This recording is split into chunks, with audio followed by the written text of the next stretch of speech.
Association des Nouveaux Mondes depuis 2008. Un pont entre sagesse ancienne et nouvelle science. Bonjour, aujourd'hui nous avons le plaisir de recevoir Vincent Mermet. Bonjour Vincent. Bonjour. Alors tu proposes des stages, des séminaires d'immersion dans la nature et de communication avec le règne végétal. Alors première question, comment en es-tu arrivé là? Alors, tout premièrement, moi j'ai vécu dans la nature et j'étais très proche du monde végétal. J'aimais beaucoup me balader dans la nature, me creuser des tunnels dans les arbres par exemple, essayer d'aller explorer qu'est-ce qu'il y a dans la terre, qu'est-ce qu'il y a peut-être à l'intérieur même de l'arbre, à l'intérieur de la nature.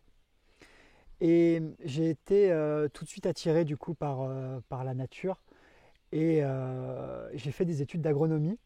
Donc premièrement, j'ai fait un BTS en agronomie et ensuite j'ai fait une école d'ingénieur en agronomie tropicale. Donc là, j'ai beaucoup voyagé dans différentes traditions, dans différents continents, pays.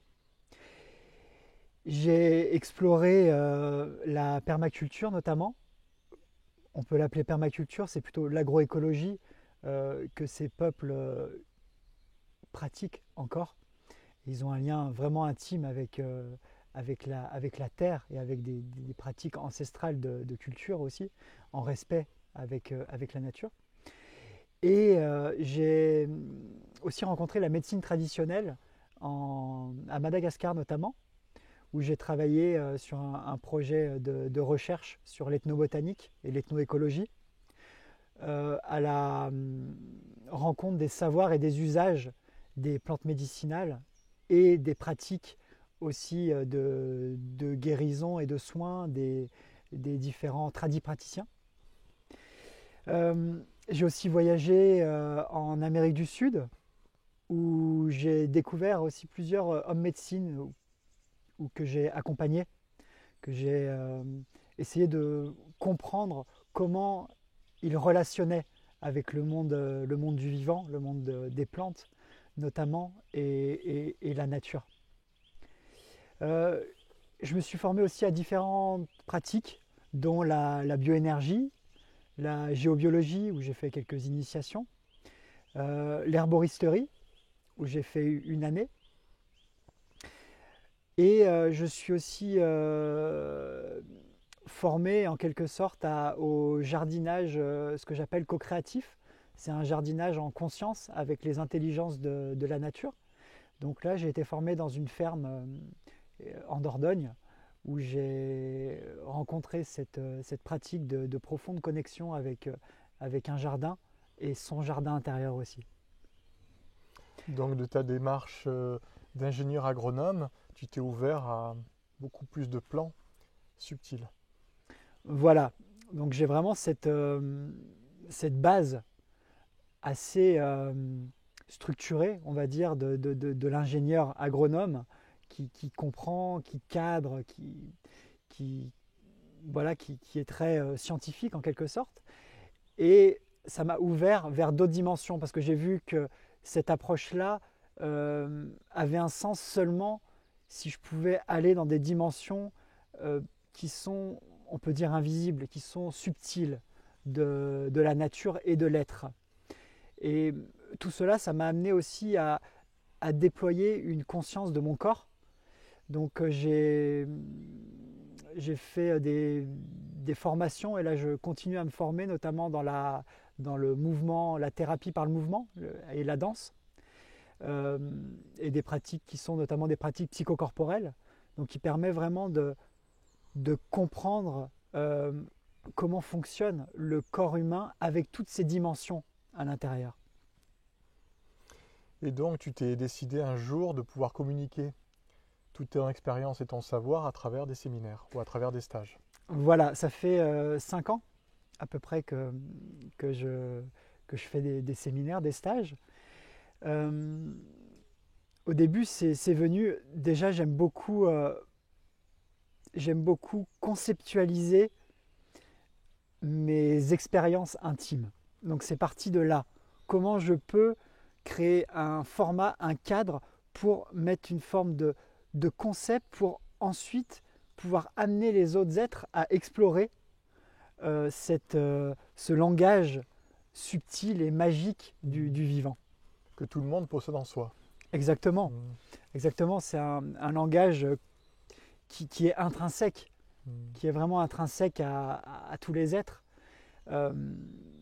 notamment parce que nos différents sens qu'on porte sont très limités. Alors qu'en fait, chaque sens a aussi comment on pourrait dire ça, une dimension, voilà, une dimension qui est beaucoup plus grande. En fait, ça dépend sur quel plan on se met. Et donc par rapport à ces sens subtils, il y a les différents sens qu'on connaît, et comment par ces sens, si mon intention est tournée à l'intérieur, comment je peux aussi recevoir, par exemple, je te regarde et qu'est-ce que je sens à l'intérieur de moi?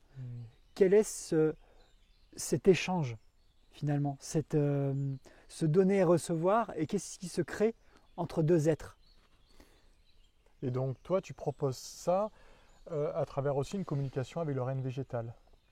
Voilà. Un lien avec les arbres. D'ailleurs, aujourd'hui, nous sommes dans la forêt de la Sainte-Baume, forêt que tu connais bien.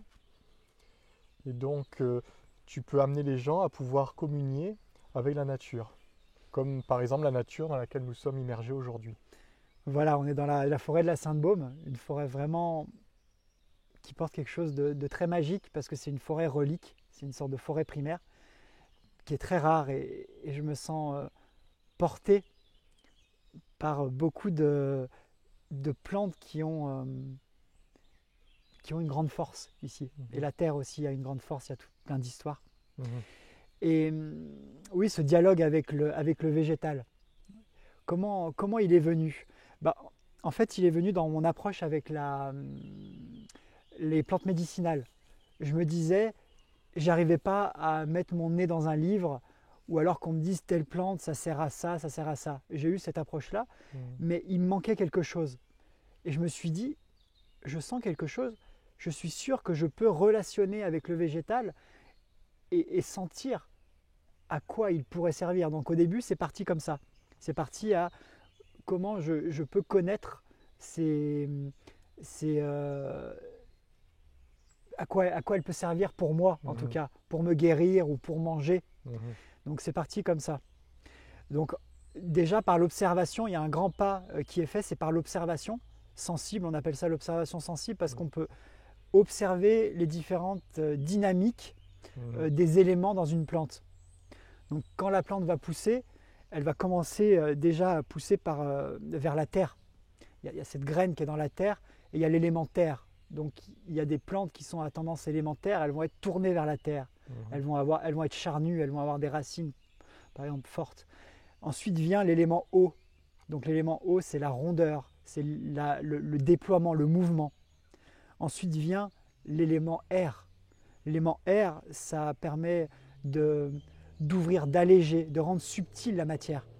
Donc on peut voir les fleurs, les feuilles qui deviennent très fines, par exemple. Et ensuite, on a l'élément feu. Donc là, c'est tous les processus de transformation, notamment dans les graines, dans les pistils, dans les pollens. Donc là, c'est l'élément feu. Et chaque élément va être présent dans chacune des parties de la plante. Et on va pouvoir voir, déjà, si c'est un élément feu, quelle relation ça va avoir sur mon organisme. Si c'est une plante plus reliée à l'eau, quelle relation elle va avoir sur mon organisme. Donc on peut partir par une observation sensible, premièrement, pour pouvoir relationner en observant. D'accord, donc avec ces 4 éléments qui se trouvent dans le végétal, donc la terre, eau, air et feu, donc on peut réussir à pouvoir entrer en résonance avec nous-mêmes à travers ces 4 éléments et se laisser quelque part enseigner ou se laisser communier avec la plante. Oui, il y a cet aspect-là de sentir ces éléments dans cette plante, ils vivent aussi en moi. Par exemple, l'élément eau, il vit à travers moi. On dit la sève de la plante, c'est comme le sang, notre sang. Oui. Donc quand il y a des plantes, notamment on va boire la sève, on va boire le jus de la plante, et ça va travailler sur des plantes dépuratives. Par exemple, je pense à l'ortie ou le bouleau. Vraiment, c'est la sève de l'arbre, notamment pour la sève de bouleau. Et elle va vraiment travailler comme un diurétique, aller nettoyer aussi le sang. Et elle a une capacité aussi, d'un point de vue un peu plus subtil, sensible, elle a une capacité d'aller nettoyer tout ce qui est les miasmes du passé, tout ce qui est encore un peu sombre dans notre corps. Le bouleau, vous le voyez, il est blanc, il est magnifique. Donc ça, c'est vraiment l'observation. L'observation il y a cette terre, il y a cette lumière qui tend, et à la fois, il pousse sur l'eau, le bouleau. Donc là, il y a ces trois dimensions. Donc cet arbre va vraiment nous aider à fluidifier en apportant de la lumière pour décristalliser toutes les choses sombres pour retourner à la terre. Par exemple, on peut imager comme ça. Et oui, donc il peut, au-delà de l'aspect physico-chimique, nous faire travailler sur des éléments énergétiques. Et aussi, tu parles d'herboristerie sacrée. Donc il y a un aspect énergétique, mais aussi un aspect spirituel, donc sacré. Donc comment tu peux nous emmener à pouvoir nous relier aux plantes ou à un arbre, par exemple, sur ces trois niveaux, dans le niveau physico-chimique, par exemple le niveau énergétique et le niveau sacré? Donc déjà, la première approche, ça va être l'approche du corps. Parce que le corps, c'est la base de notre incarnation. On peut dire c'est comme notre temple, notre matrice. Et donc déjà, on va partir par le corps, surtout que le corps, je pense que tu le sais, il contient tous les éléments du vivant. Il a l'eau, la terre, le feu, l'air et l'éther, le principe de vie aussi qui le traverse, qui est aussi, on peut dire, l'espace. Donc déjà, dans le corps, par différentes pratiques corporelles, qui peuvent partir des pratiques des arts énergétiques par exemple, des pratiques plus des arts somatiques, et des pratiques de mouvement, de danse-thérapie notamment. Ou des pratiques d'herboristerie plus physico-chimiques. Et on est dans le corps. Et des pratiques d'herboristerie aussi physico-chimiques, dans le sens je regarde la plante, je la goûte, voilà, tout ce travail avec les sens, comme on a dit tout à l'heure. Et donc on va pouvoir déjà, premièrement, redescendre dans les mémoires de notre corps. Parce que d'où est-ce qu'il vient ce corps? Et ce corps, ce qui est intéressant, c'est qu'il porte les mémoires de tout le vivant. Parce que ce corps, avant d'être ce corps, il vient de ma mère. Mais avant cela, ma mère, elle a mangé, elle a respiré. Voilà. Et tous ces éléments ont créé la matière. Et d'ailleurs, on dit que les cellules se régénèrent se régénère très rapidement. Oui, le corps se régénère entièrement tous les 7 ans, je crois. Voilà, tous les 7 ans. Et quand tu es sur une terre tous les 7 ans, tu restes sur une terre tous les 7 ans, tu bois l'eau de la terre, tu manges les légumes de ta terre, et tout ton corps devient cette terre. Parce que ce qu'il faut bien comprendre, c'est ce corps, c'est l'élémentaire. Dans le physique. Voilà. Okay. Donc on part par l'élémentaire pour après partir dans l'élément eau. Donc là, on va aller rencontrer la plante dans son côté vital, dans son côté mouvement. Donc là, il y a plusieurs pratiques que j'utilise. Il y a des pratiques notamment dansées, des voyages dansés, où on va aller rencontrer qu'est-ce que c'est le mouvement. Par exemple, c'est quoi le mouvement de ce lierre? Quel est son mouvement à l'extérieur? Donc on peut avoir tout un mouvement qui se crée à l'extérieur, et à la fois, comment se crée ce mouvement à l'intérieur. Et il y a différentes dynamiques de mouvement. Il y a des mouvements centrifuges, centripètes, il y a des mouvements ascendants, descendants. Il y a plein de mouvements qui se créent dans cette rencontre. Et de ces mouvements, on va pouvoir aller voir, telle plante, c'est marrant, elle descend par exemple dans mon cœur. Elle vient toucher mon cœur. Ou alors il y a un mouvement qui peut descendre jusqu'à m'enraciner. Il peut y avoir des mouvements qui sont extensifs, on sent mon champ, mon corps et mon énergie vitale qui se densifie. Donc ça va nous aider. C'est un premier moyen de communication. Ça va être écouter à l'intérieur de nous les mouvements. Donc là, c'est l'élément eau dont tu parlais. Donc l'élément terre, le physique, l'élément eau, le mouvement. Voilà. le mouvement externe, externe. comment je peux extérioriser ce mouvement et l'intérioriser. Donc ça demande une écoute profonde. C'est pour ça qu'il faut être enraciné dans son corps. C'est une pratique de présence au corps. De l'extériorité, on va passer à l'intériorité. Voilà. Et on fait tout le temps ces balances entre l'intérieur, c'est quoi ma nature intérieure, qu'est-ce qui vit à l'intérieur de moi, et ensuite, quand j'ai touché ce centre, quand j'ai touché toutes ces dimensions en moi, je vais vers l'extérieur et je vais rencontrer l'extérieur. Oui. Donc en fait, on va faire c'est une respiration. En toute chose, il y a cette respiration entre le donner et le recevoir, et comment je me connais et comment je me laisse connaître. Donc physique, terre, mouvement, eau. Donc après, on a l'air. On a l'air, voilà. Donc l'air, c'est tout ce qui est relié à... Donc quand on va prendre une plante, ça va être comment rencontrer la plante dans son aspect émotionnel, dans son aspect, ce qu'on appelle astral aussi, et dans son aspect mental. Qu'est-ce que c'est d'être une plante, par exemple? Donc on va faire des pratiques de posture, notamment des pratiques avec le souffle. On utilise beaucoup le souffle pour se relier avec la nature et avec notre propre air de notre corps. Parce que, moi c'est ce que les arbres m'enseignent chaque jour, c'est comment je peux devenir de plus en plus vide à l'intérieur de moi. Comment je peux laisser circuler et me remplir d'air-lumière, c'est relié à la lumière aussi. Comment je peux laisser ce tube à l'intérieur de moi devenir de plus en plus clair en quelque sorte. Et donc par le souffle, par la respiration, on va pouvoir avoir des états de conscience qui se transforment, qui changent. Et on va pouvoir ouvrir notre perception subtile avec le vivant. Donc là, on va plus travailler sur la sphère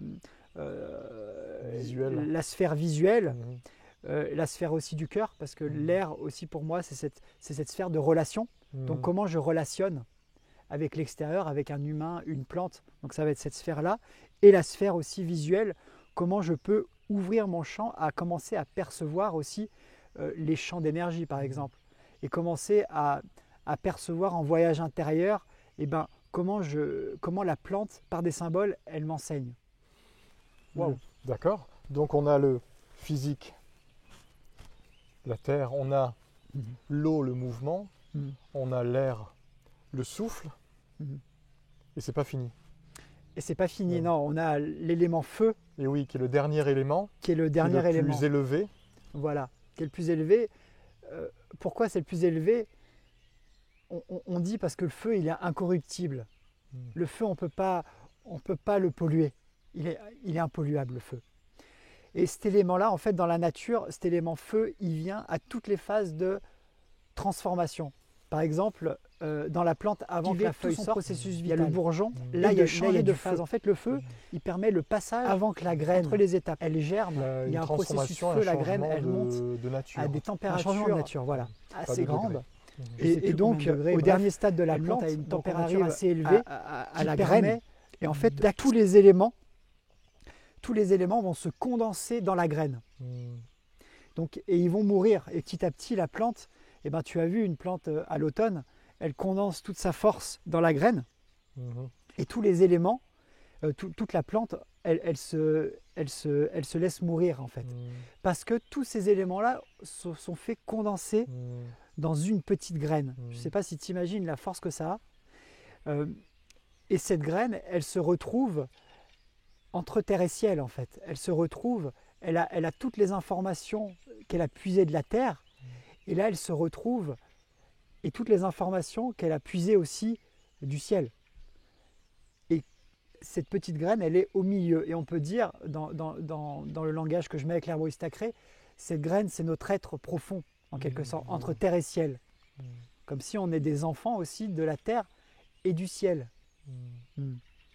Et même une plante fanée ou des feuilles mortes se mettent en compost. Et aussi la température augmente, je crois, dans le compost. Donc on peut dire aussi que la putréfaction sert aussi à une transformation par l'élément feu.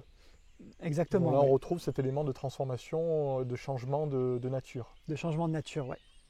Et Et en passant aussi par l'élément feu, la plante, vu qu'elle perd son enveloppe physique, on va pouvoir aussi aller contacter ce qu'on appelle l'esprit de la plante, la déva de la plante dans certaines cultures. Donc là, ça va être le plan sans forme. Donc c'est un plan sans forme. Et on va pouvoir aller contacter cet espace aussi sans forme en nous, en quelque sorte. Comment ça fait quand moi-même, je suis en quelque sorte transformé par le feu? Quand tu me parles de cet espace sans forme à l'intérieur de nous, je vois ça comme notre forme, notre part atemporelle, notre part éternelle. Exactement. Donc ça va loin. Exactement. Grâce à une petite graine, ça peut te faire toucher en nous notre part éternelle. Exactement. Ça permet dans cet espace-temps-là,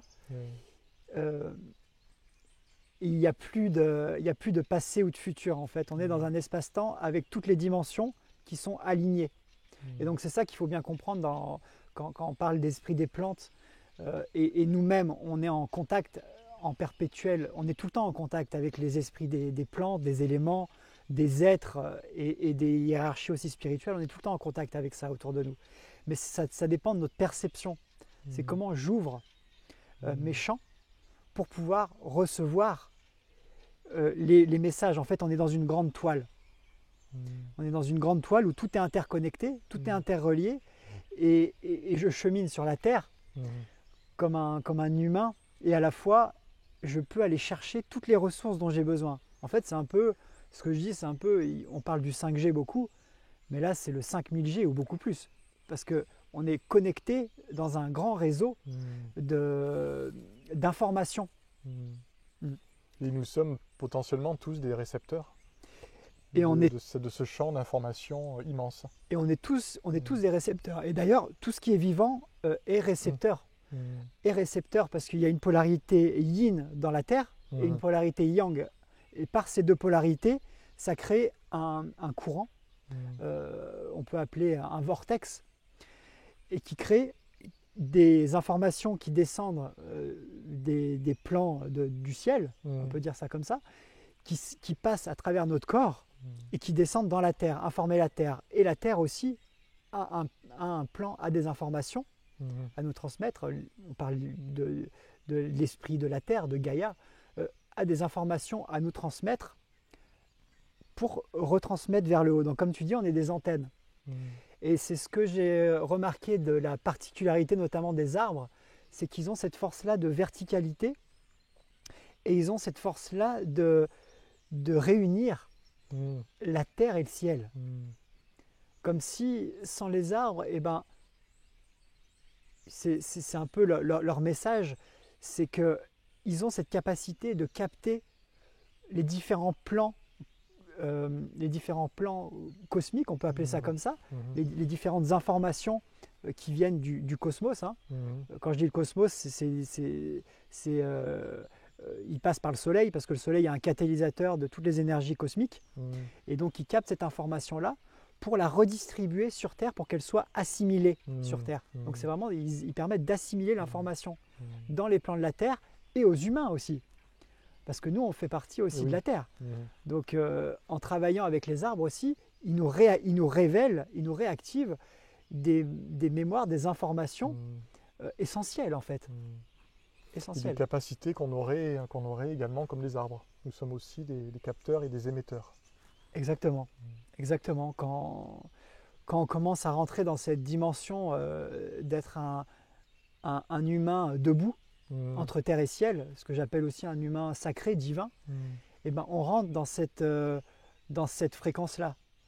Et à ce moment-là, on a les pieds bien enracinés sur terre parce que on l'aime la terre. Et oui, c'est notre base, notre matrice. Voilà, on l'aime la terre, on aime notre corps. Et de cet amour jaillit, on a envie aussi de jaillir par cet amour que la terre elle nous offre, on a envie de s'élever jusqu'à la lumière aussi, jusqu'à la grandeur, parce qu'on est cette grandeur aussi. On s'élève par le bas, ça peut être purement physique comme métaphysique aussi. Voilà, on s'élève par le bas, ouais. Donc pour résumer, c'est vrai qu'à travers ce que tu proposes, tes stages d'immersion dans la nature et de communion avec le vivant, c'est pouvoir interagir avec les plusieurs aspects du vivant qui sont que des reflets des aspects de nous-mêmes. Donc à la fois sur l'élémentaire, notre physique, l'élément eau, le mouvement, l'élément air, la pensée. L'élément air, oui, toute la sphère de Le souffle, la pensée, le du souffle, la souffle. pensée, et l'élément feu qui est la transformation totale, la divinisation totale des trois plans, Donc comme quoi d'un simple arbre, si j'ose dire, on peut, à travers une relation consciente qui s'établit, on peut pouvoir interagir à différents niveaux qui peuvent être très bas comme très hauts et qui sont d'autant des niveaux de nous-mêmes auxquels on peut toucher, auxquels aussi on peut transformer. Parce que comme un arbre, nous sommes en pleine croissance aussi. Croissance Exactement. physique, comme croissance énergétique, comme croissance spirituelle. Et donc pouvoir pousser en conscience, si j'ose dire, ça peut être aussi se laisser inspirer par un arbre à travers, par exemple, les stages que tu proposes. Et pour finir, parce que je ne l'ai pas assez dit, mais il y a quelque chose qui me venait, je me demandais comment on est tous reliés en fait. C'est quoi ce fluide qui relie toute chose? Parce que c'est par ce fluide qu'on va pouvoir communiquer avec toute chose. Et pour moi, ce fluide, ça passe par la porte du cœur. On est entre terre et ciel, mais il y a cet être profond, cet être d'amour. Pour moi, je pose le mot amour, d'autres poseront le mot autrement. Mais c'est ce fluide d'amour qui nous relie tous. Donc plus en plus on est ouvert à l'amour que l'on est, au divin que l'on est, au sacré que l'on est, et de plus en plus on peut être baigné et relationné aussi, et sortir de cet isolement pour aller s'ouvrir à la fleur que l'on est entre terre et ciel. Et éclore en conscience. Et éclore en conscience. Vincent, merci beaucoup pour cette explication à la fois synthétique et profonde. Un petit échange de haute voltige et de grande profondeur à la fois. Merci beaucoup Vincent, merci. Merci à toi. L'Association des Nouveaux Mondes, c'est aussi un site, des programmes d'événements, des annonces partenaires. C'est surtout un lien entre nous.